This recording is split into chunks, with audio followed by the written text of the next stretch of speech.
38 மாவட்டங்களில் 28 மாவட்டங்கள் காவிரியை நம்பிதான் இருக்கின்றன. 8 கோடி மக்களில் 5.5 கோடி மக்கள் காவிரி நீரை நம்பிதான் இருக்கின்றார்கள்.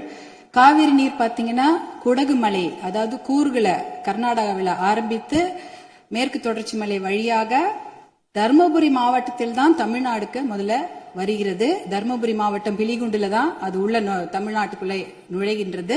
கிட்டத்தட்ட 800 கிலோமீட்டர் அது டிராவல் பண்றாங்க. அந்த காவிரி நதி பாத்தீங்கன்னா 800 கிலோமீட்டர் கர்நாடகாவிலிருந்து தமிழ்நாட்டுக்குள்ள டிராவல் பண்றாங்க. அந்த காவிரி நீர் பிலிகுண்டுல இருந்து ஒகேனக்கல் வருது. அதுக்கப்புறம் மேட்டூர் அணையை நிரப்பிட்டு பவானி, ஈரோடு, திருச்சி போன்ற இடங்கள்லாம் கடைசியாக பூம்புகார்ல கடல்ல கலக்கிறது. இதுதான் அந்த காவிரி நீருடைய டிராவல் மேப்.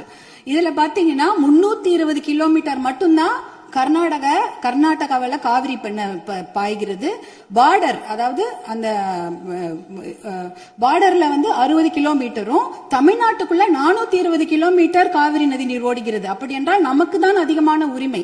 420 கிலோமீட்டர் தமிழ்நாட்டில் ஓடுது, நம்மளுடைய மாநில எல்லையில 60 கிலோமீட்டர் ஓடுகிறது. அப்படி என்றால் கிட்டத்தட்ட 740 டிஎம்சி தண்ணீர், காவிரி நீர் இருக்கிறது என்றால் அதற்கு அதிகமான உரிமை நமக்கு தான் இருக்கிறது. கிட்டத்தட்ட 400 டிஎம்சி தண்ணீர் தமிழ்நாட்டுக்கு உரிமையான தண்ணீர், நமக்கு பாதிக்கப்பட்ட தண்ணீர். ஆனா நாளடைவில் அதை குறைஞ்சி 205 டிஎம்சியா குறைச்சிட்டாங்க.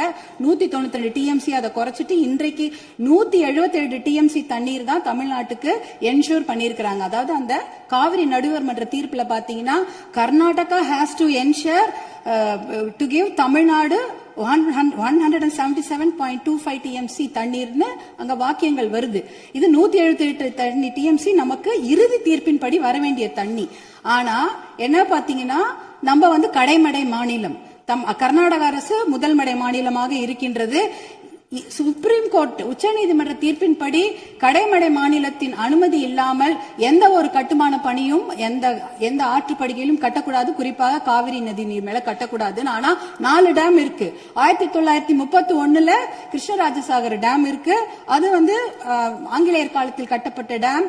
அதற்கப்புறம் 1970களில் 3 டேம் கட்டியிருக்காங்க. ஹாரங்கி, கபினி, ஹேமாவதி. இந்த 4 டேமும் சேர்த்து இந்த அணைகள்ல கிட்டத்தட்ட 115 டிஎம்சி தண்ணீர் தேக்கி வைக்க முடியும். மேகதாட்டுல புதுசாக அணை கட்டினாங்கன்னா அதுல 70 டிஎம்சி தண்ணீர் தேக்கி விட முடியும். அப்படி பார்த்தீங்கன்னா கொள்ளளவு 185 டிஎம்சி தண்ணீரை கர்நாடக அரசு தேக்கி வைத்து விட முடியும். நமக்கு வர வேண்டிய 177 டிஎம்சில ஒரு சொட்டு நீர் கூட தமிழ்நாட்டுக்கு வர முடியாது. அப்படி என்றால் டெல்டா மாவட்டம் பாலைவனமாகிவிடும். குடிநீருக்கு மிகப்பெரிய பிரச்சனை ஏற்பட்டுவிடும். ஏன்னா 5.5 கோடி மக்கள் அந்த காவிரி தண்ணியை தான் நம்பி இருக்கிறாங்க. இதனால மிகப்பெரிய பிரச்சனை ஏற்பட்டுவிடும். அதுல பாத்தீங்கன்னா இப்ப கர்நாடகாவுக்கு உரிய நீர் 284 டிஎம்சி தான். நமக்கு இருக்கிறது 404 டிஎம்சில இருந்து குறைஞ்சு 177 டிஎம்சி ஆக்கிட்டாங்க. அதனால இத நம்ம ஒரு மிகப்பெரிய பிரச்சனையாக எடுத்துக்கொள்ள வேண்டும். மாண்புமிகு முதலமைச்சர் அவர்கள் கொண்டு வந்த அந்த தீர்மானத்தை, காவிரி நீர் படுகையில எந்த ஒரு கட்டுமான பணியோ அணைக்கட்டோ கட்டக்கூடாது என்ற தீர்மானத்தை பாட்டாளி மக்கள் கட்சி முழுமனதாக வரவேற்கிறது. அதற்கு எங்களுடைய முழு ஆதரவை நாங்கள் தெரிவித்துக் கொள்கின்றோம். குறிப்பாக ஜூன் 12ஆம் தேதி மேட்டூர் அணை, அது 92 டிஎம்சி பிடிக்கக்கூடிய அணை. ஆனா அதுல இன்னைக்கு பாத்தீங்கன்னா 40 டிஎம்சி தண்ணி தான் இருக்கு. ஏன்னா அந்த தண்ணிய கூட இன்னைக்கு குறுவை சாகுபடிக்கு கொடுக்க முடியல. குறுவை சாகுபடி வடகிழக்கு, அதாவது சவுத் வெஸ்ட் மான்சூன், தென்மேற்கு மான்சூனை நம்பிதான் இருக்கிறது. ஆனா இந்த குறுவை சாகுபடிக்கு விடக்கூடிய தண்ணி இல்லாததுனால 40 டிஎம்சி தண்ணிய இன்னைக்கு ஜூன் 20 இன்னி வரைக்கும் கூட மேட்டூர் டேம் திறக்கல. இப்ப மேட்டூர் டேம்ல இருக்க 40 டிஎம்சி தண்ணி குடி தண்ணீருக்காக நம்ம சேர்த்து வச்சிருக்கிறோம். அடுத்த வருஷம் அந்த மேகதாட்டு அணையை கட்டிவிட்டார்கள் என்றால் அதற்கப்புறம் அந்த குடித்தண்ணீர் கூட நம்ம மிகப்பெரிய பற்றாக்குறை ஏற்பட்டுவிடும். இதையெல்லாம் கருத்தில் கொண்டு நாம மேகதாட்டு அணையோ எந்த ஒரு கட்டுமான பணியோ கர்நாடக அரசு கட்டாமல் பார்த்து கொள்ள வேண்டும். உச்சநீதிமன்ற தீர்ப்பு தமிழகத்துக்கு சாதகமாக இருக்கிறது.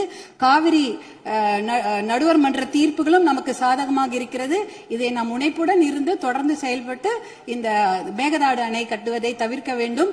அதற்காக மாண்புமிகு முதலமைச்சர் கொண்டு வந்த இந்த தீர்மானத்தை பாட்டாளி மக்கள் கட்சி முழு மனதாக வரவேற்று ஆதரவளிக்கிறது. வாய்ப்பு கொடுத்ததற்கு நன்றியை தெரிவித்துக் கொள்கின்றேன். நன்றி, வணக்கம்.